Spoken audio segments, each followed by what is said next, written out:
राम राम सभी प्यारे साथियों को स्वागत है आप सभी का आपके अपने चैनल लर्नोलॉजी अड्डा में।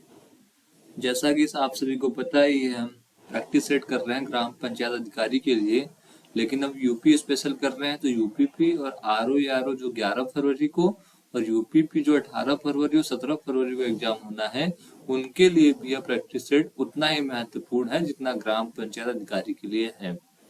तो आज के इसमें हम 20-21 क्वेश्चन देखेंगे जो भी होंगे। ज्यादा बड़ा वीडियो नहीं बनाएंगे, 20 मिनट 18 मिनट तक का वीडियो बनाएंगे। यह वीडियो काफी दिन बाद आ रहा है, इसके लिए मैं आप सभी से क्षमा प्रार्थी हूँ, क्योंकि जॉब के कुछ वर्कलोड के चक्कर में मैं वीडियो नहीं बना पा रहा था। तो आज से मैं अब रेगुलर वीडियो डाला करूंगा, थोड़ा टाइम मिलेगा और वीडियो बनाकर मैं डालूंगा। और खुद भी मैं ग्राम पंचायत अधिकारी की तैयारी कर रहा हूँ, जैसा कि आप सभी को मैंने पहले भी बताया था। चलिए देर न करते हुए आज के अपने प्रश्नों को देखते हैं। उससे पहले आपको बता दूं, अगर आपने चैनल सब्सक्राइब नहीं किया सब्सक्राइब कर दें और बेल आइकन भी जरूर दबाएं, सबसे पहले आपको अपडेट मिल सके। चलिए देर न करते हुए प्रश्नों को देखते हैं आज के अपने। आज का हमारा पहला प्रश्न है, यूपी की प्रमुखतम तिलहनी फसल है। तिलहन क्या होता है? तिलहन, तेल, जिस भी फसल से तेल निकले उसे तिलहन फसल कहते हैं। तो ऑप्शन सूरजमुखी से भी तेल निकलता है, आपको पता होगा, कुसुम से भी निकलता है, राई तथा सरसों से भी निकलता है, अलसी से भी निकलता है। लेकिन हमारे उत्तर प्रदेश में, यूपी में प्रमुखतम तिलहनी फसल कौन सा है? जो सही जवाब है हमारा राई और सरसों जो है, यह हमारे उत्तर प्रदेश में प्रमुख रूप से उगाए जाते हैं और इनकी खेती हम बड़े स्तर पर करते हैं। मतलब जो खाद्यान्न है, गेहूं चावल है, उसके बाद अगर हम किसी की खेती करते हैं तो राई और सरसों की खेती करते हैं। ठीक है, तो आपने समझा तिलहन फसल क्या होता है। और उत्तर प्रदेश में हमारे सबसे ज्यादा क्या उगाया जाता है तिलहन फसल में? तो राई और सरसों। तिलहन फसलों के लिए क्रांति चलाई गई, जो आपने नाम सुना होगा, येलो रिवोल्यूशन, पीली क्रांति या पीत क्रांति। तो यह तिलहन फसलों के लिए ही चलाई गई थी। चलिए बढ़ते हैं अगले प्रश्न की ओर। अगला प्रश्न है हमारे सामने, उत्तर प्रदेश का कौन सा जनपद दशहरी आम का सर्वोच्च उत्पादक है? दशहरी आम आप सभी ने खाया भी होगा, सीजन आ ही रहा है अप्रैल मई का, जिसमें दशहरी आम खूब आप खाते भी हैं। और वो हमारे उत्तर प्रदेश का प्रोडक्ट है जो कि बहुत अच्छा आम माना जाता है। तो यह किस जनपद से रिलेटेड है? आगरा से, लखनऊ से, वाराणसी से या प्रतापगढ़ से? तो सही जवाब है इसका हमारे उत्तर प्रदेश की जो राजधानी है लखनऊ। लखनऊ में सबसे ज्यादा दशहरी आम का उत्पादन होता है। सबसे ज्यादा कहाँ होता है? तो लखनऊ में सबसे ज्यादा होता है। और दशहरी आम को भौगोलिक संकेतक जो जीआई टैग दिया गया है लखनऊ के लिए, यह भी दिया गया है। ठीक है, दशहरी आम आपने खाया होगा, उसकी क्वालिटी आप सब जानते होंगे, उसकी क्वालिटी क्या है, स्वाद और सुगंध की बात ही अलग है उसकी। देखते हैं अगले प्रश्न को। उत्तर प्रदेश में राज्य खेती के या का मुख्य उद्देश्य क्या है? जो राज्य खेती होती है उसका हमारा मुख्य उद्देश्य उत्तर प्रदेश में क्या है? ऑप्शन है हमारे सामने, शोध कार्यों के लिए किया जाता है, प्रदर्शन कार्यों के लिए किया जाता है, या बीज गुणन कार्य के लिए किया जाता है, या तो जो ऊपर के ऑप्शन है तीनों उनके लिए किया जाता है। जिसका सही जवाब है वह है उपयुक्त सभी के लिए, शोध कार्य के लिए भी, प्रदर्शन कार्य के लिए भी और बीज गुणन कार्य के लिए भी उत्तर प्रदेश में राज्य खेती का मुख्य उद्देश्य है। इसके अतिरिक्त बीज, उर्वरक, कीटनाशक, कृषि मंत्र आदि का प्रसार करना राज्य खेती के अन्य प्रमुख उद्देश्य भी है। चलिए बढ़ते हैं हम अगले प्रश्न की ओर। अगला प्रश्न है हमारे सामने, ये जितने भी प्रश्न आपके सामने आ रहे हैं यूपी स्पेशल के, यह उत्तर प्रदेश के किसी न किसी परीक्षा में कभी ना कभी जरूर पूछा गया है। मैं अब से क्वेश्चनों में आपको बता भी दिया करूंगा यह प्रश्न कहाँ पूछा गया था। तो निम्नलिखित में से उत्तर प्रदेश में किस फसल चक्र का क्षेत्रफल अधिक है? धान और गेहूं का, मक्का और गेहूं का, मक्का और सरसों का, या उड़द और गेहूं का? तो यह जो प्रश्न है यूपीपीएससी एसीएफ 2017 में पूछा गया था। तो इसमें प्रश्न में क्या है, फसल चक्र क्षेत्रफल अधिक किसका है? तो किसी निश्चित क्षेत्र में एक नियत अवधि में फसलों का इस क्रम में उगाया जाना कि उर्वरा शक्ति का कम से कम ह्रास हो और फसल चक्र कहलाता है। जो उर्वरा शक्ति है हमारी जमीन की वह खत्म भी ना हो, खराब भी ना हो, उसे ही फसल चक्र कहलाता है। तो हमारे उत्तर प्रदेश में एक सीजन में धान बोया जाता है और एक सीजन में गेहूं बोया जाता है। तो इस प्रकार से खेत जो होता है बिजी रहता है धान और गेहूं से। तो आपको पता है धान जो है खरीफ का फसल है और गेहूं जो है वह रबी का फसल है, जो कि अब मार्च अप्रैल के करीब इसकी कटाई शुरू होगी। फिर खेत को खाली छोड़ा जाता है, फिर बारिश होती है तो उसके बाद धान लगाया जाता है बरसात के मौसम में। सबसे ज्यादा जो क्षेत्रफल को घेरने वाली फसल है हमारे उत्तर प्रदेश में वह धान और गेहूं ही है। चलिए बढ़ते हैं अगले प्रश्न की ओर। अगला प्रश्न है हमारे सामने, कौन सा राज्य भारत का शक्कर का प्याला कहलाता है? तो यह दुनिया को पता है, आपको भी पता होगा। यह प्रश्न UP fishers mains special exam में 2008 में पूछा गया था। 2008 में पूछा गया था, उस समय कुछ नया शक्कर का प्याला बना होगा, लेकिन इस समय उत्तर प्रदेश के छोटे छोटे बच्चों को भी पता है शुगर कैन ऑफ इंडिया क्या है। तो उन्हें याद है यूपी हमारा शुगर कैन ऑफ इंडिया है, शुगर बॉल ऑफ इंडिया है। तो उत्तर प्रदेश जो ऑप्शन है बिल्कुल सही है। यह यूपी पीसीएस के मेंस में पूछा गया था 2008 में। समझिए उस समय मेंस का लेवल क्या रहा होगा कि इस प्रकार के क्वेश्चन पूछे जाते थे। लेकिन अभी ऐसे प्रश्न मुझे नहीं लगता किसी भी एग्जाम में पूछे जाते होंगे, क्योंकि हर किसी को इस प्रश्न का उत्तर पता होता है। अगर अब ये क्वेश्चन पूछा जाएगा तो पूछ लिया जाएगा, मान लेते हैं उत्तर प्रदेश तो शक्कर का प्याला है, लेकिन इसी क्रम में दूसरे स्थान पर कौन है, तीसरे स्थान पर कौन है, इस प्रकार से अब प्रश्न पूछा जाएगा। तो उत्तर प्रदेश तो सबको पता ही, उत्तर प्रदेश के निवासी हो। अगला प्रश्न हमारे सामने, उत्तर प्रदेश को भारत का शक्कर का कटोरा क्यों कहा जाता है? अब इसके लिए देखिए इस प्रकार से क्वेश्चन पूछा जाएगा, और यह प्रश्न यूपी पीएससी आरओ के प्री में 2017 में पूछा गया था। शक्कर का कटोरा बाउल ऑफ शुगर कैन क्यों कहा जाता है? इसको स्पष्ट करने के लिए निम्नलिखित कथनों पर विचार कीजिए।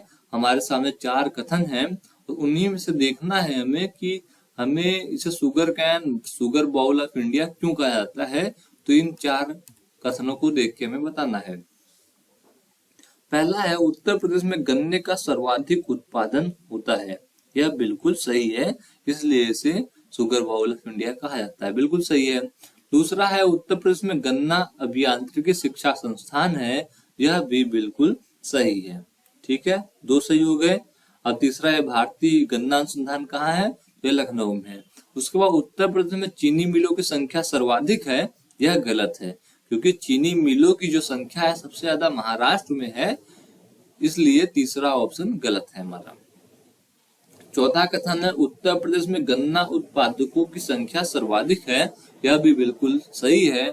आप कभी पश्चिमी उत्तर प्रदेश बरेली, मुरादाबाद, हापुड़, गाजियाबाद, मुजफ्फरनगर के इलाके में घूमेंगे तो आपको गेहूं धान से ज्यादा खेती गन्ने की दिखेगी।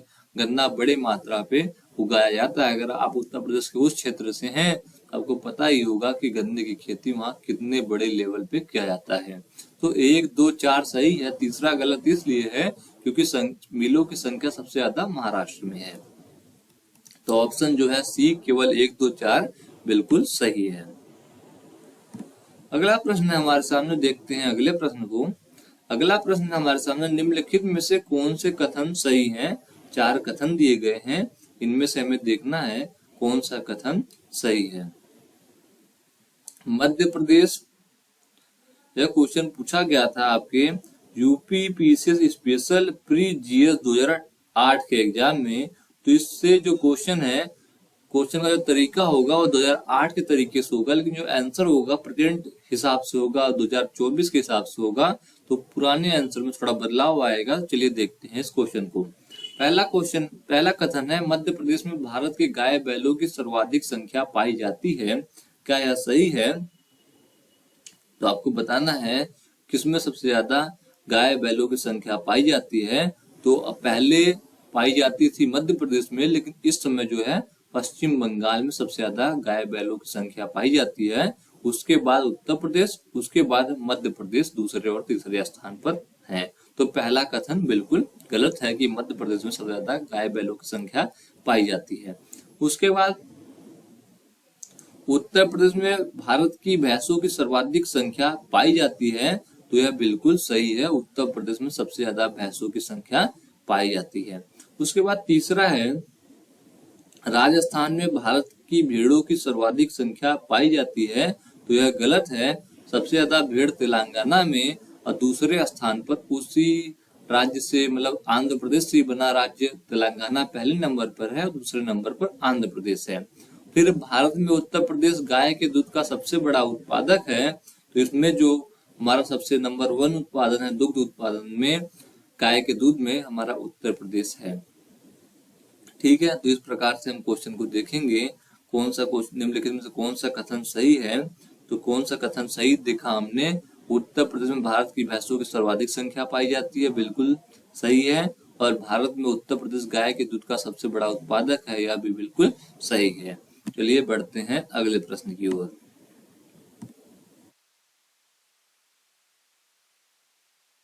अगला प्रश्न है, आंवले का सर्वाधिक उत्पादन करने वाला जिला है।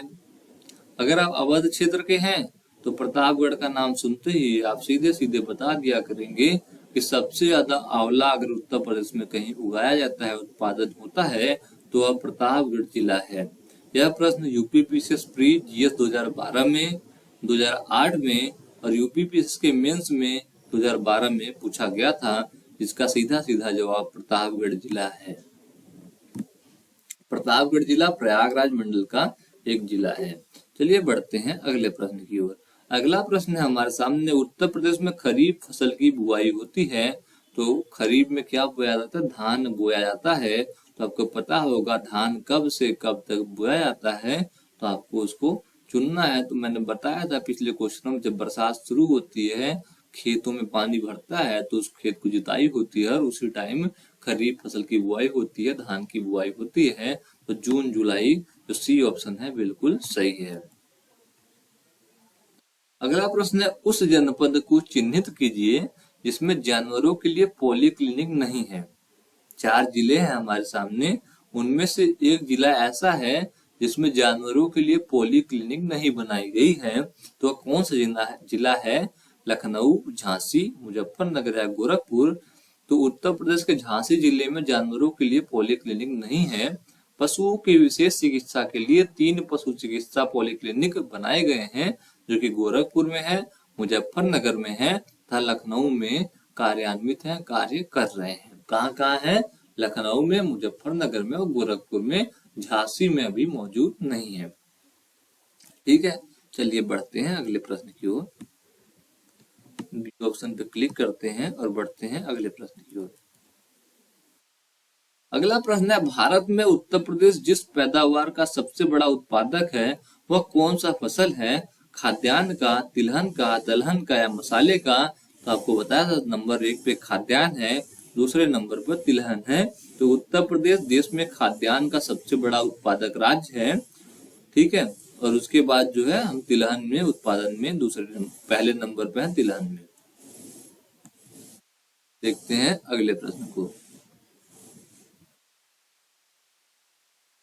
अगला प्रश्न है हमारे सामने, उत्तर प्रदेश की प्रमुख वाणिज्यिक उपज कौन सी है, जूट, गन्ना, कपास या तिलहन। तो जिसमें वाणिज्य करते हैं, व्यापार करते हैं, तो वह कौन सा फसल है, तो गन्ने की सबसे बड़ी खेती होती है, जो कि व्यापार के पर्पज से हम करते हैं और उसे गुड़ बनाते हैं, चीनी बनाते हैं। लगभग 13% भाग में गन्ने की खेती की जाती है पूर्व उत्तर प्रदेश में। ठीक है, और 44.5% जो गन्ना उत्पादित किया जाता है पूरे देश में, वो हम करते हैं। चलिए देखते हैं अगले प्रश्न को। अगला प्रश्न है, देश की कुल कृषि योग्य भूमि का कितना प्रतिशत उत्तर प्रदेश में स्थित है। तो सबसे पहले हमें यह पता होना चाहिए कि हमारे उत्तर प्रदेश का क्षेत्रफल कितना है। तो उत्तर प्रदेश का क्षेत्रफल 2,40,928 वर्ग किलोमीटर है, जिसमें से हमारी जो कृषि भूमि है लगभग 10.48 भाग पर कृषि की जाती है। यहाँ पर रबी, खरीफ, जायद तीनों प्रकार की फसलें उगाई जाती हैं। ठीक है, यह क्वेश्चन पूछा गया था 2008 और 10 में। तो उस समय जो इसका प्रश्न का सही उत्तर था वो 15% था, लेकिन हमने अब ज्यादा से ज्यादा जमीनों पे घर बना लिया है, अपना फैल गए हैं, तो 10% ही रह गया है। तो इसका सही जवाब है 10.48% जो है अब जमीन वह कृषि योग्य है। कितना है? 10.48 10.48% पे हम लोग कृषि योग्य भूमि है जिसपे हम धान, गेहूं, चावल, सरसों, चना सब उगाते हैं। पहले 15% था 2008-2010 में, लेकिन इतनी आबादी बढ़ी, इतनी हमने घर बनाए, तो खेती की जो जमीनें थी वह कम हो गई हैं। बढ़ते हैं अगले प्रश्न की ओर। अगला प्रश्न है हमारे सामने, उत्तर प्रदेश में उगाई गई निम्नलिखित फसलों में से किसकी अवधि न्यूनतम है? चने की, मसूर की, अरहर की या मूंग की? अगर आप कभी खेती से जुड़े हुए हैं तो आपको इन सभी प्रश्नों को उत्तर देने में ज्यादा देर नहीं लगेगा। तो उत्तर प्रदेश में बोई जाने वाली फसलों में मूंग की अवधि सबसे कम है। यह अवधि लगभग 60 दिन का है। 60 दिन में मूंग की खेती पूरी हो जाती है, बोया जाता है और कट भी जाता है। मूंग की खेती सबसे कम दिनों में होती है। मसूर और चने की खेती 90 दिन और अरहर की खेती जो होती है 260 दिनों की होती है, जो कि बहुत ही लंबा टाइम है। मतलब लगभग 9 महीने अरहर की खेती चलती है। खेत को वह फंसा के रखता है, उसमें अब गेहूं चावल फिर खेती नहीं कर पाएंगे। अगर उसे अरहर की खेत बना देते हैं तो अरहर अगर बोते हैं तो उस साल गेहूं और धान की खेती आप नहीं कर पाएंगे। अगला प्रश्न है हमारे सामने, उत्तर प्रदेश में कुल कर्मियों में कृषि में लगे कर्मियों का प्रतिशत लगभग कितना है? 62%, 73%, 75% या 78%? तो यह प्रश्न यूपी पीसीएस प्री में 2004 में पूछा गया था, इसलिए इसके उत्तर में थोड़े बदलाव है। मैं सही उत्तर बताऊं तो उत्तर प्रदेश में कृषि कार्य में लगे हुए कामगारों का प्रतिशत जो है 59.3% है। कितना है? 59.3% है।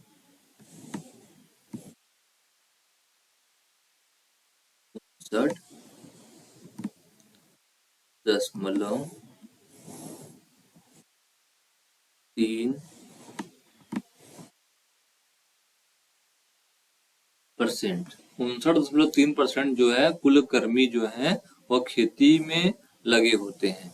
चलिए देखते हैं अगले प्रश्न को।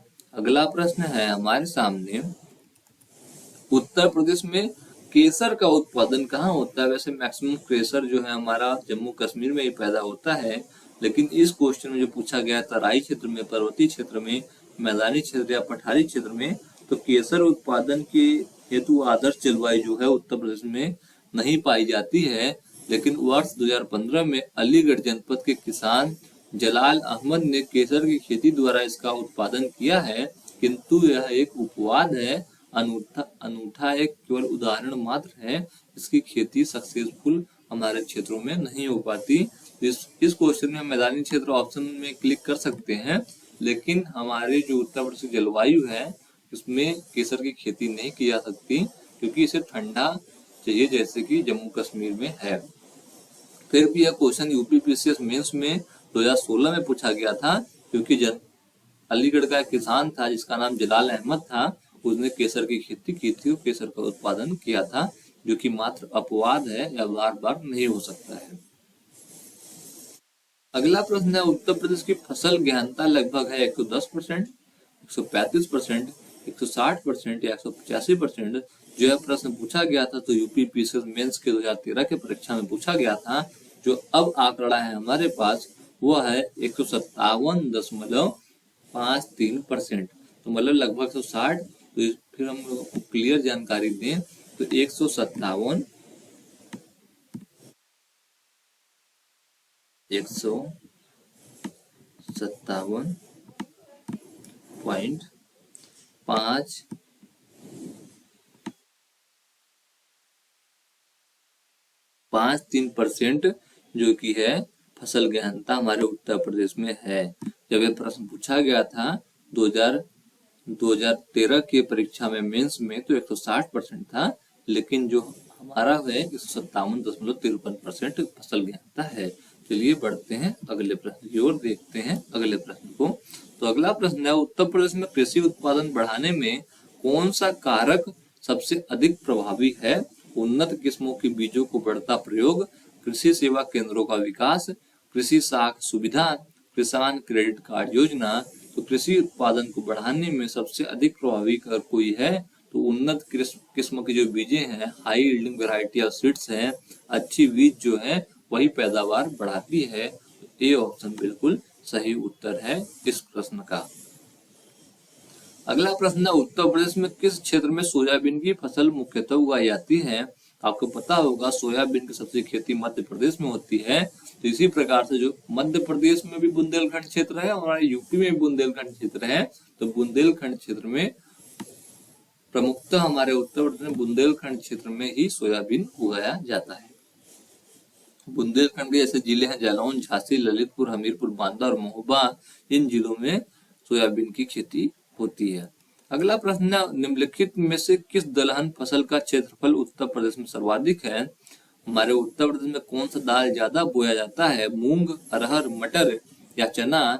तो जो इसका सही जवाब है, हम चना ज्यादा उत्तर प्रदेश के दाल में चना सबसे ज्यादा बोते हैं।